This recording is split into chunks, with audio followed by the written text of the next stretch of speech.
ಸ್ಥಳೀಯ ಪೊಲೀಸ್ನವ್ರಿಗೆ ಗೊತ್ತಾಗ್ದೇನೆ ಯಾವ ಅಪರಾಧಗಳು ಕೂಡ ನಡೀಲಿಕ್ಕೆ ಸಾಧ್ಯ ಆಗಲ್ಲ.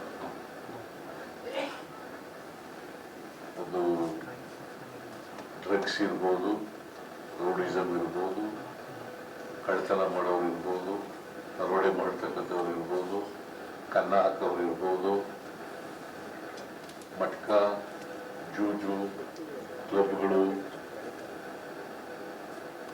ಇವೆಲ್ಲ ಅವರು ಗೊತ್ತಿಲ್ಲದೆ ನಡೆಯಕ್ಕೆ ಸಾಧ್ಯನೇ ಇಲ್ಲ. ಕೆಲವು ಕಡೆಗಳಲ್ಲಿ ಪೊಲೀಸ್ನವರು ಇಂಥ ಕೃತ್ಯಗಳನ್ನ ಮಾಡ್ತಕ್ಕಂಥವ್ರ ಜೊತೆಯಲ್ಲಿ ಶಾಮೀಲಾಗ್ಬಿಡ್ತಾರೆ. ಸೊ ಅವರು ಮನಸ್ಸು ಮಾಡಿದ್ರೆ ಬಹುತೇಕ ಅಪರಾಧಗಳನ್ನ ತಡೀಲಿಕ್ಕೆ ಸಾಧ್ಯ ಆಗುತ್ತೆ. ನಾನು ಲಾಯರ್ ಆಗಿ ಅನುಭವದಿಂದ ಹೇಳ್ತಾ ಇದ್ದೇನೆ, ಕ್ರಿಮಿನಲ್ ಸೈಡ್ ಪ್ರಾಕ್ಟೀಸ್ ಮಾಡ್ತೀನಿ.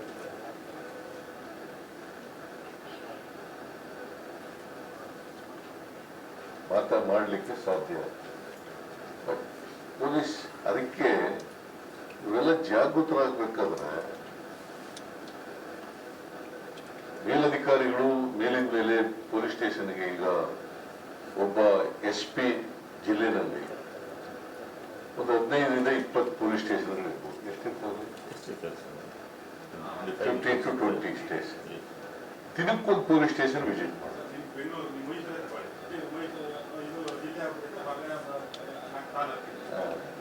ಅದಕ್ಕೆ ನಾನು ಹೇಳೋದು, ಕನಿಷ್ಠ ಒಂದು ತಿಂಗಳಲ್ಲಿ ಒಂದು ಪೊಲೀಸ್ ಸ್ಟೇಷನ್ಗೆ ವಿಸಿಟ್ ಮಾಡಿ. ಅಲ್ಲಿ ಜನರ ಜೊತೆ ಸಂಪರ್ಕ ಕೂತ್ಕೊಂಡು ಜನಸಂಪರ್ಕ ಕೆಲಸ ಮಾಡಬೇಕು. ಅದು ಮಾಡಿದ್ರೆ ಆ ಸ್ಟೇಷನ್ ವ್ಯಾಪ್ತಿನಲ್ಲಿ ಏನೇನು ನಡೀತವೆ ಅನ್ನೋದೆಲ್ಲ ಗೊತ್ತಾಗುತ್ತೆ. ಜನರ ಜೊತೆ ಮಾತಾಡಿದ್ರೆ, ಚರ್ಚೆ ಮಾಡಿದ್ರೆ ಗೊತ್ತಾಗುತ್ತೆ.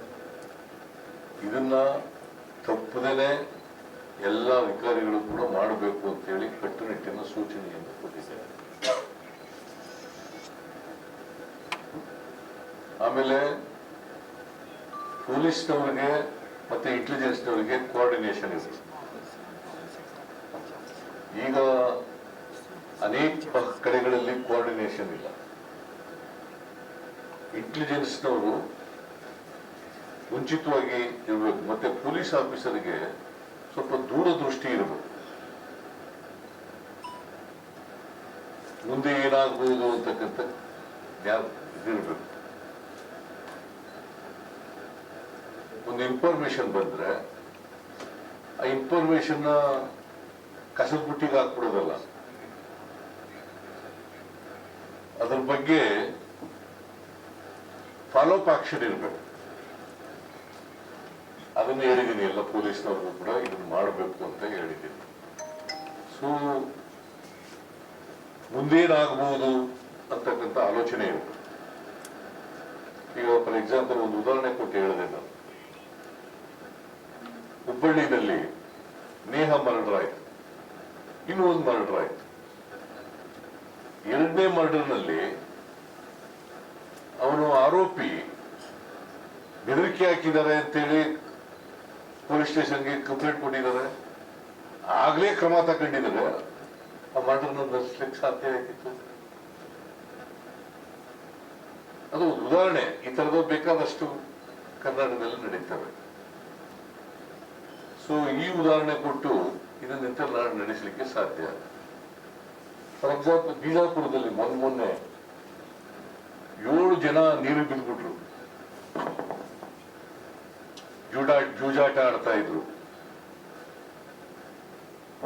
ಪೊಲೀಸ್ನವರು ಅವ್ರನ್ನ ಆ ಜೂಜಾಟ ಮಾಡೋದು ಇನ್ಫಾರ್ಮೇಶನ್ ಗೊತ್ತಾದ ಮೇಲೆ ಅವ್ರಿಗೆ ಹೋಗಿದ್ದಾರೆ. ಪೊಲೀಸ್ನವ್ರು ಬರ್ತಾರೆ ಅಂತ ಓಡೋಗಿ ನೀರು ಬಿದ್ದುಬಿಟ್ರು. ಆ ತೆಪ್ಪ ತಗೊಂಡು ಹೋಯ್ತಿದ್ರಲ್ಲ, ಯಾರಿಗೆ ಈಜ್ ಬತ್ತಿದ್ರು ಅವ್ರು ಬದುಕೊಂಡ್ರು, ಯಾರು ಈಜ್ ಬತ್ತಿದ್ರು ಅವ್ರು ಸತ್ತೋದ್ರು. 5 ಜನ ಸತ್ತೋದ್ರು.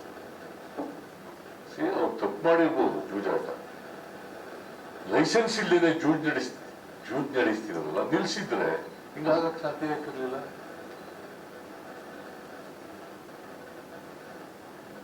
ಯಾರೇ ಆಗ್ಲಿ ಲೈಸೆನ್ಸ್ ಇದ್ರೆ ಜೂಜ್ ಆಡೋದು ಅಂತಂದ್ರೇನು? ಸೊ ಇದನ್ನ ಇಂಥದ್ದು ಕೆಲವು ಉದಾಹರಣೆಗಳು ಕೊಟ್ಟೆ. ಮತ್ತೆ ಕೆಲವು ಶಿಸ್ತು ಕ್ರಮಗಳು, ಪೊಲೀಸ್ನವರೇ ಅಶಿಸ್ತಿನಿಂದ ನಡ್ಕೊಳ್ಳೋದು, ಅದಾಗಬಾರ್ದು. ಪೊಲೀಸ್ನಲ್ಲಿ ಶಿಸ್ತು ಇರಲೇಬೇಕು, ಶಿಸ್ತು ಮೇಂಟೈನ್ ಮಾಡಲೇಬೇಕು. ಎಲ್ಲ ಪೊಲೀಸ್ನವರು ಕೂಡ ಶಿಸ್ತು ಕಾಪಾಡತಕ್ಕಂಥ ಕೆಲಸವನ್ನು ಮಾಡಬೇಕು, ಮತ್ತೆ ಎಲ್ಲರೂ ಒಗ್ಗಟ್ಟಿನಿಂದ ಕೆಲಸ ಮಾಡಬೇಕು. ಶಿಸ್ತಿಲ್ಲದ್ರೆ ಕಷ್ಟ. ಬಿಜಾಪುರದಲ್ಲಿ ಅಂತ ಅನ್ಸುತ್ತೆ, ಅಲ್ಲ ಬಿಜಾಪುರದಲ್ಲಿ ಬಂದು ನಡೀತು. ಅವರು ಯಾವುದೋ ಒಂದು ಪಕ್ಷದ ಸಿಂಬಲ್ ಇರ್ತಕ್ಕಂಥ ಶಾಲೆಗಳನ್ನ ಹಾಕೊಳ್ಳೋದು. ಬಿಜಾಪುರದಲ್ಲ, ಆಯುಧ ಪೂಜೆದಲ್ಲಿ ಆ ಥರ ಎಲ್ಲ ಮಾಡಬಾರದು. What information would go, what message would go. Police officers ನಮ್ಮ ಸಂವಿಧಾನದ ರೀತಿ ಕೆಲಸ ಮಾಡಬೇಕಲ್ಲ.